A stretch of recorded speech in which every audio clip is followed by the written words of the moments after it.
Somewhere between MTV and menopause, we have lost the plot because once upon a time, getting dressed was an event.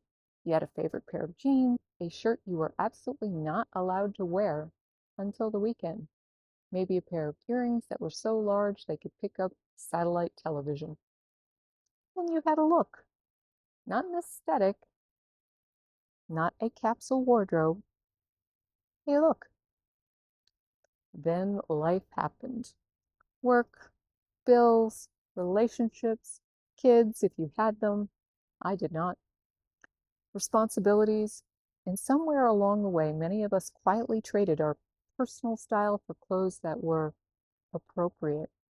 Appropriate for work, appropriate for our age, appropriate for the weather, appropriate for whatever imaginary committee was apparently monitoring our outfits. And eventually you open up your closet and you realize you have a ton of clothing, but not much that actually feels like you.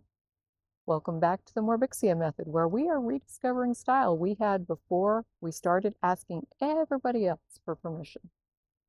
Because Gen X women were raised in a very specific fashion. We had magazines, MTV, movies, music videos, the mall, and whatever we could afford with the money we made babysitting, working at the mall, or hiding from our parents with a landline phone attached to the wall. We didn't have algorithms telling us what our personal aesthetic was. We had a friend who dressed super cool, and we copied her. Honestly, it worked. But then adulthood happened. Many of us started dressing for practicality, which is not inherently bad. I love a practical garment.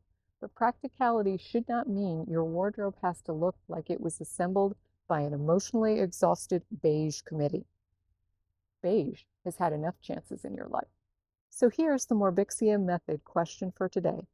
What did you love wearing before you started worrying about whether you were allowed to wear it? Maybe a particular pair of boots, giant hoop earrings.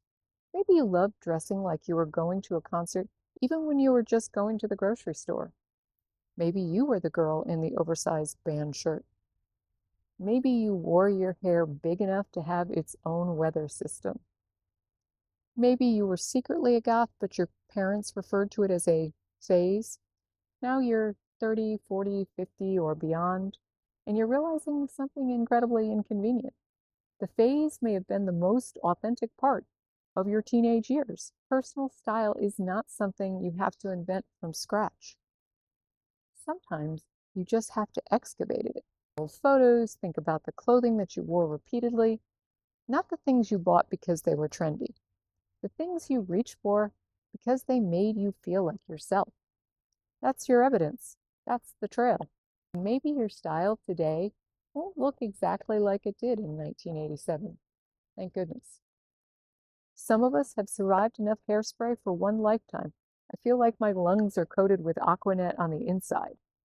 But the feeling, that confidence, that sense of walking out the door knowing exactly who you were, you can have that again.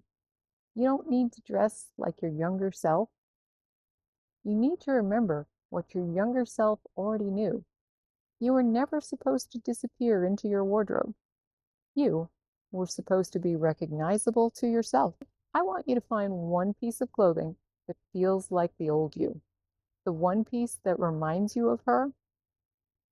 Then ask yourself, what would the grown-up version of that woman wear today? What would she wear right now? Not a copy, an evolution. Because somewhere between MTV and menopause, we may have lost the plot. But sweetheart, we can absolutely rewrite it. Follow for more fashion, nostalgia, identity, and the Morbixia method.